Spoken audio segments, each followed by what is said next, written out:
Look at that beautiful view. Sydney Harbour.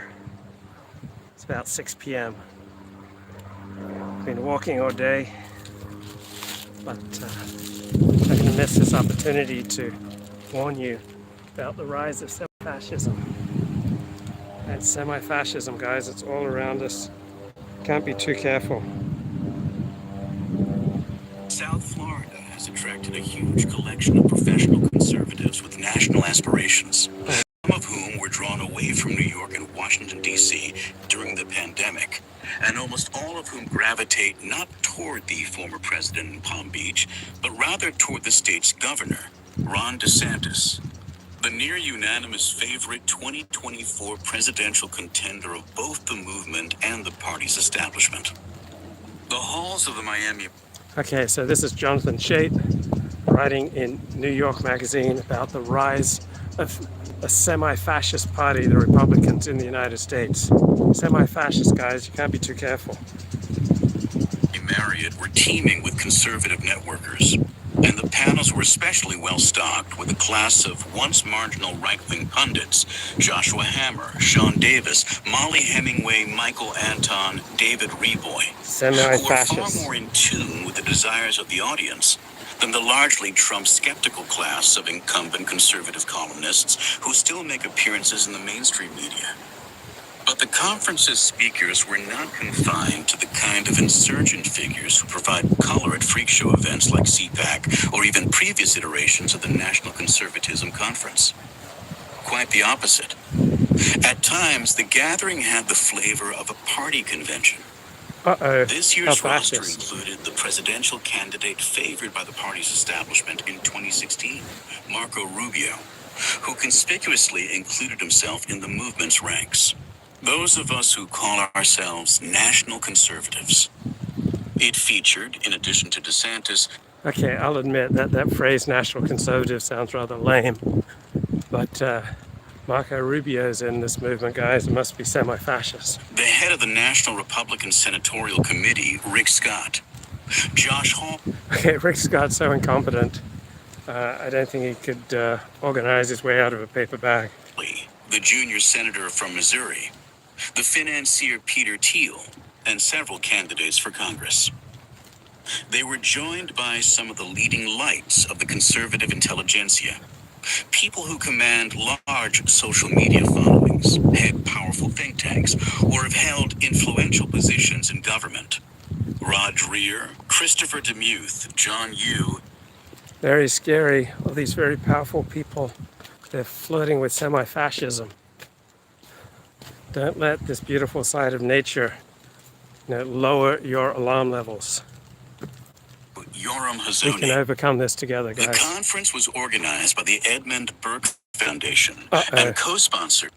Nothing says fascism like Edmund Burke, right? 18th century British intellectual. By 14 other conservative organs, including the Heritage Foundation, the Claremont Institute, and the Hillsdale College Graduate School of Government. Wow, what a bunch of semi-fascists. And they walk among us, that's what's so scary. But while every political conference has points of disagreement and speakers harping on their chosen hobby horse, this one was striking in its unified view of the world the participants face and the response they believe is necessary. Okay, the unified view of the world is American nationalism. All right? I think we should emphasize that which brings us together rather than that which takes us apart. How scary. Almost every speaker repeated a version of the following. The woke revolution has captured the commanding heights of American education, culture, and even large businesses. Okay, is that wrong? How is that wrong? How's that inaccurate? All right, the left dominates every major institution except the military and parts of business. From which positions it is spreading and enforcing a noxious left-wing ideology. Okay, so from a conservative perspective, how is that false? How is that not accurate? This poses an existential threat to conservatism, culturally and politically. Conservatives must therefore fight back by using state power to crush their enemies on the left. Oh, so they should instead just fight fair, right? Even though the left dominates the cultural high grounds, the left dominates the means of cultural production, the right shouldn't fight back too hard. They should just leave things to the free market. A notable break for a movement that, in the pre-Trump days, had at least pretended to stand against big government. Well, it did actually stand against big government. Ronald Reagan slashed social welfare spending. The federal government's percentage of the GDP went down by 1 percentage point from like 19 to 18. That is significant. It's not so much that they had changed their policy goals or even their political strategy, as that they had lost faith in the potential for normal politics to function.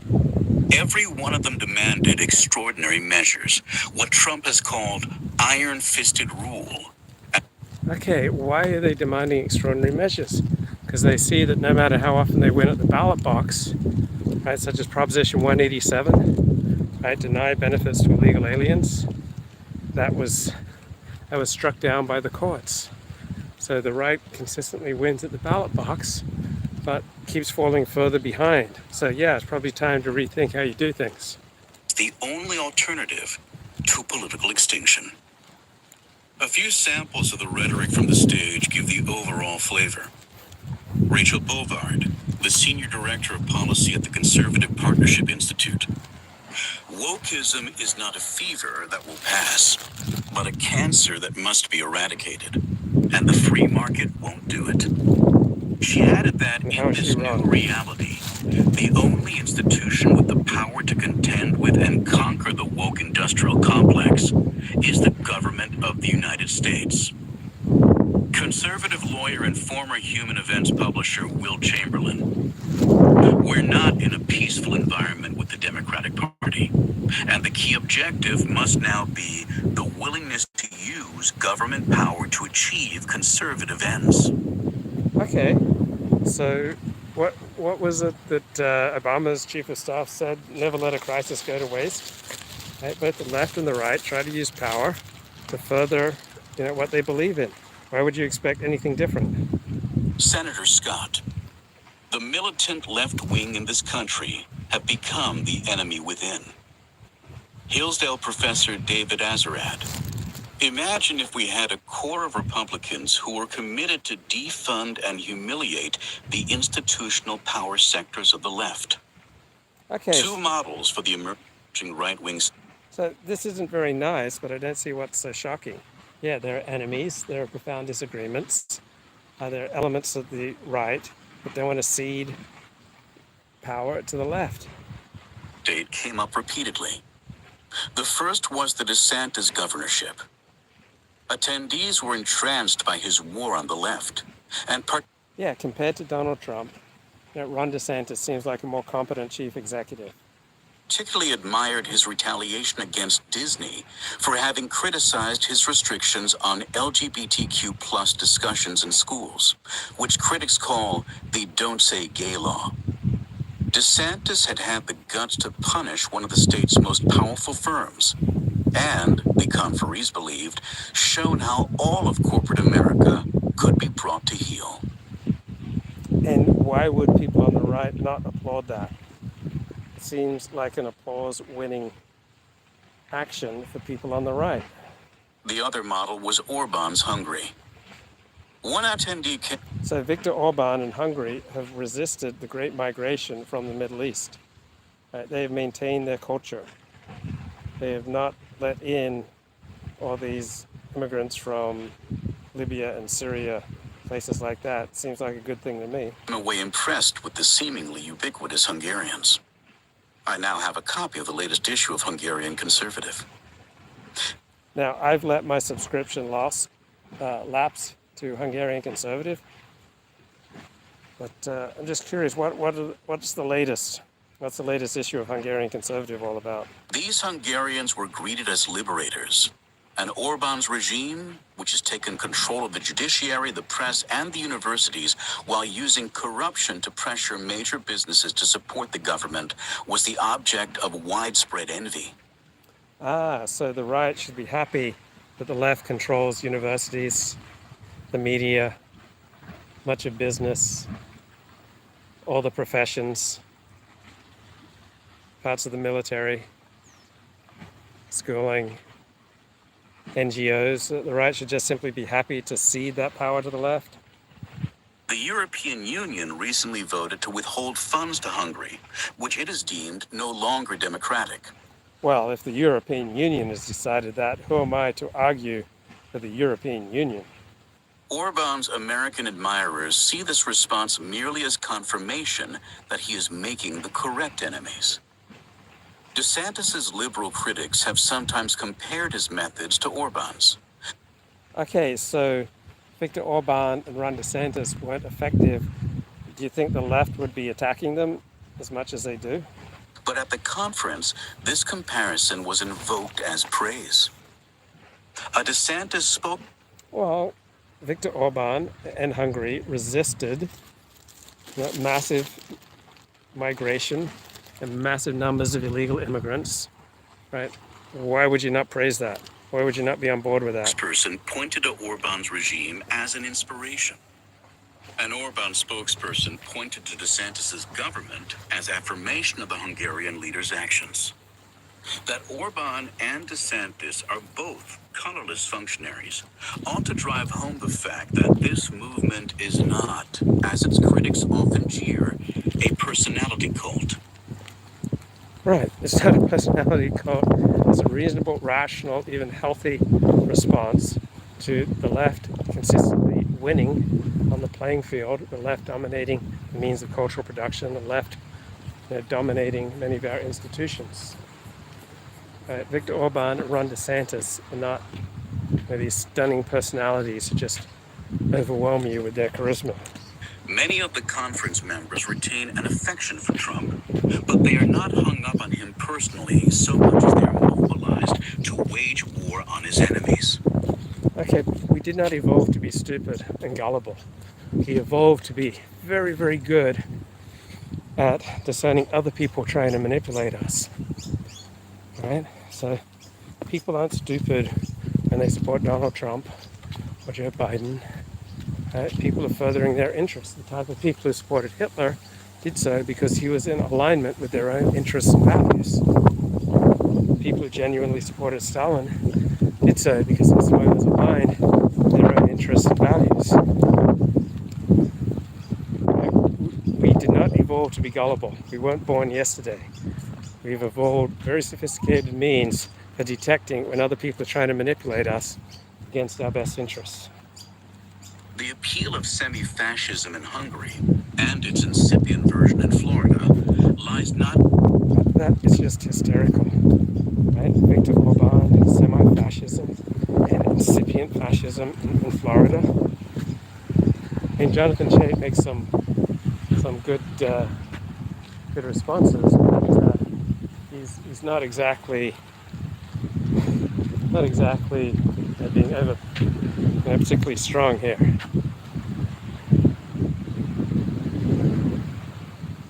But,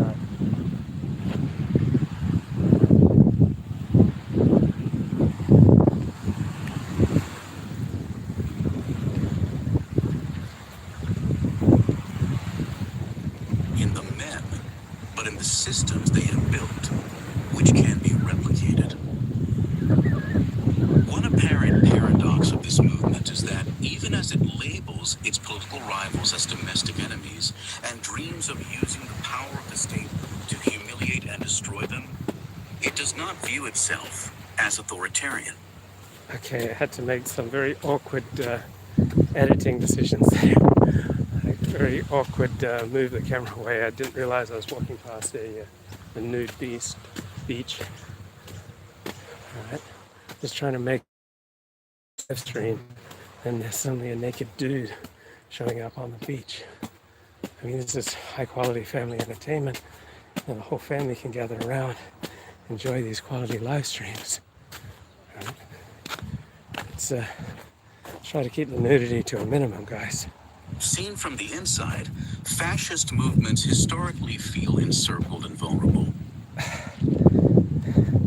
Everyone feels encircled and vulnerable. right? Everyone feels like a victim, right?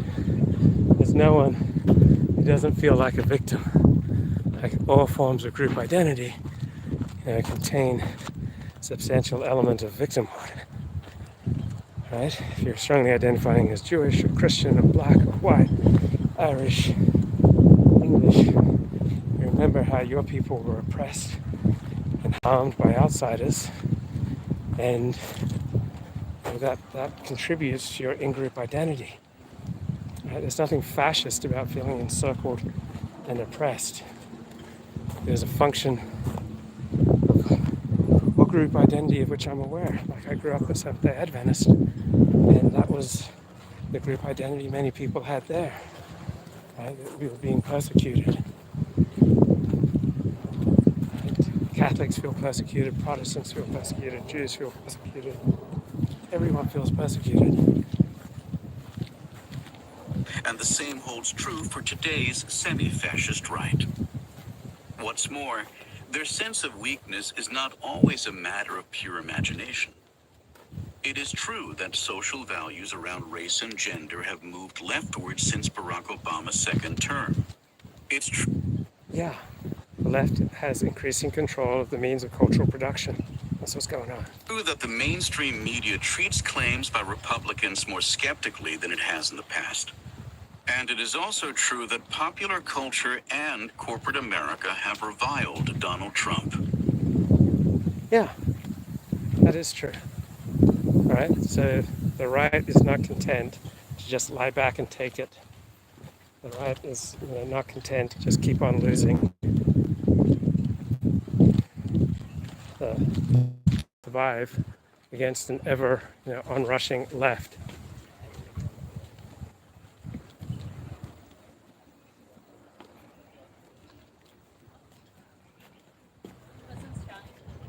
God, that's beautiful.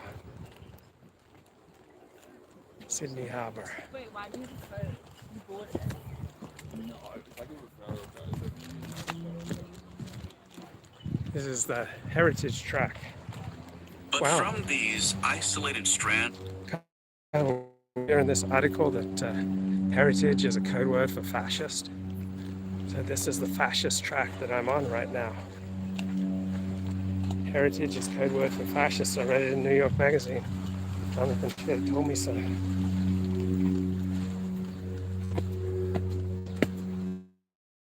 Heritage sites. Scary, scary places. Where do we go? Over hill, over dale, our love will never fail. of reality, the National Conservatives have spun a fantastical narrative of victimization. One blind spot in their analysis is that they have dismissed the possibility that liberal society has any capacity to moderate. Really? Noticing the onrushing power of the left. But is that really a blind spot to miss a liberal society's ability to moderate? Moderation doesn't typically get people's blood flowing. People like extremism. People feel passionate. People want to be engaged. People want a righteous mission.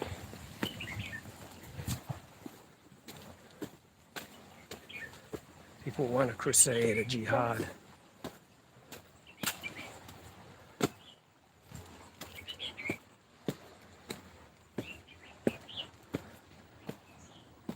Okay, Hermit Point, Nielsen Peak, Shark Beach. Shark Beach. That sounds nice, doesn't it? Want to go to Shark Beach? In the real world, Democrats nominated their most moderate candidate in 2020. The party is now actively funding the police. Thank God for that. And did Joe Biden actually govern as a moderate? No. He tried to be a transformational president of the left. Right? He didn't govern the moderate way. He didn't try to build cross-party coalitions.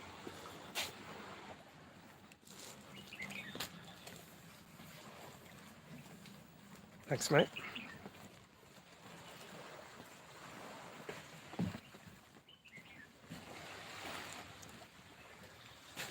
This is just a wonderful walk, isn't it, around Sydney Harbour?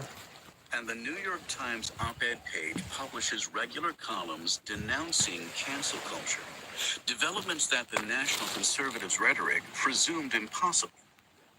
Okay, so when people get fired up, they tend to drop nuance. When people get fired up, they tend to paint their enemies as particularly dastardly and powerful. That's true. That's a good critique.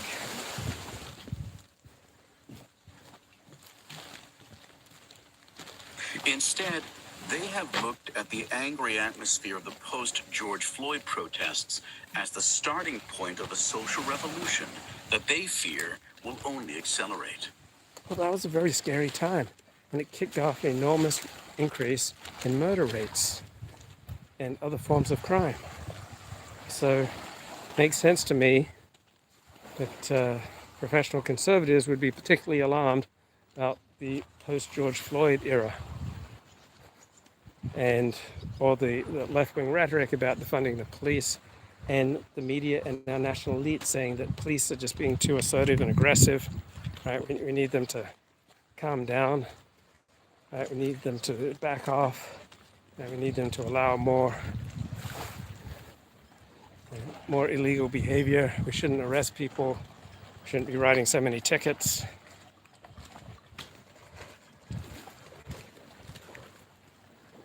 And as a result, pedestrian deaths have soared, traffic deaths have soared. No wonder people on the right are alarmed. Oh, come The on. National Conservative. Come on here. Trying to run a very classy YouTube show.